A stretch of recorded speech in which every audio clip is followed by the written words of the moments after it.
Laurent Barra a des choses à vous dire, Amir, qui est lui-même un séducteur. Ouais, ben voilà, enfin, c'est reconnu. Alors faire une chronique sur vous, Amir, c'est incontestablement rajouter une ligne prestigieuse à mon CV de chroniqueur. Vous savez, ce petit moment de bonheur immortalisé par une vidéo de 3 minutes sur laquelle le spectateur mettra bien une dizaine de secondes avant de distinguer entre nous deux qui est le vrai du faux Amir.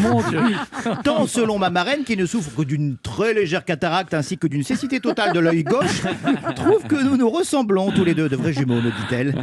Je suis en train de refaire mon CV de chroniqueur. On s'appelle tous les deux Laurent. Mais oui, c'est vrai en plus. C'est vrai, je suis en train de refaire mon CV de chroniqueur et je dois mettre en avant le moment qui a le plus compté pour moi. Vous savez, le portrait le plus brillant, le plus prestigieux. Alors oui, vous me direz, je peux un peu, c'est pas bien, mais je peux un peu truquer mon CV, dire que cette chronique adressée en duplex depuis l'espace à Thomas Pesquet il y a quelques semaines reste de loin mon plus beau souvenir. Hein. J'en veux pour preuve la réaction de l'astronaute français à la fin de mon papier. Merci Laurent. Votre chronique était un petit pas pour l'homme, mais un grand pas pour l'humanité. T'en prie Thomas. Ou même encore ce moment avec Zinedine Zidane quand il déclarait, après mon hommage très ému, « Franchement, c'est bien, bravo Laurent ». Enfin bon, bref.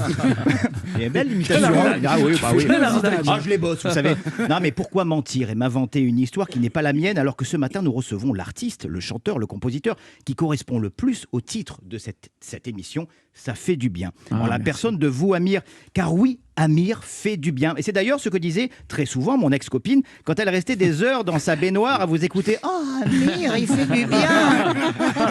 Là aussi, l'imitation, je l'ai bien travaillé.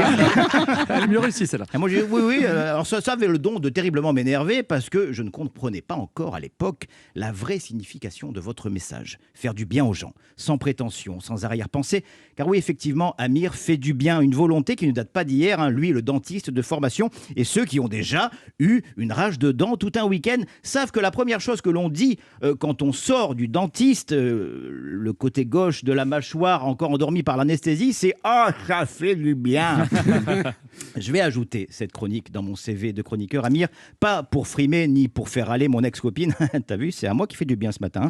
Pardon, Amir. Non, je vais l'ajouter à mon CV pour le symbole. Oui, pour le symbole d'avoir reçu un artiste qui, en plein confinement, a réussi à faire se déhancher les Français avec une chanson qui s'appelle La Fête. Ouais. La fête, la dernière fois qu'un membre du gouvernement a prononcé le mot fête, c'est quand Emmanuel Macron s'est fait gifler par un fan du film Les Visiteurs. Retenez-moi, je vais lui faire sa fête.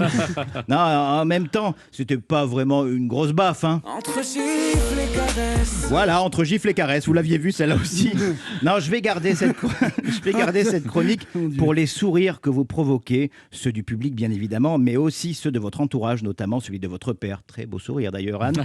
Il est beau son père. Ah oui, il est très beau son père, dont vous êtes très proches. Finalement, c'est vrai, vous et moi, on se ressemble beaucoup. Bon, mis à part que vous êtes très beau, très célèbre, très marié, très papa.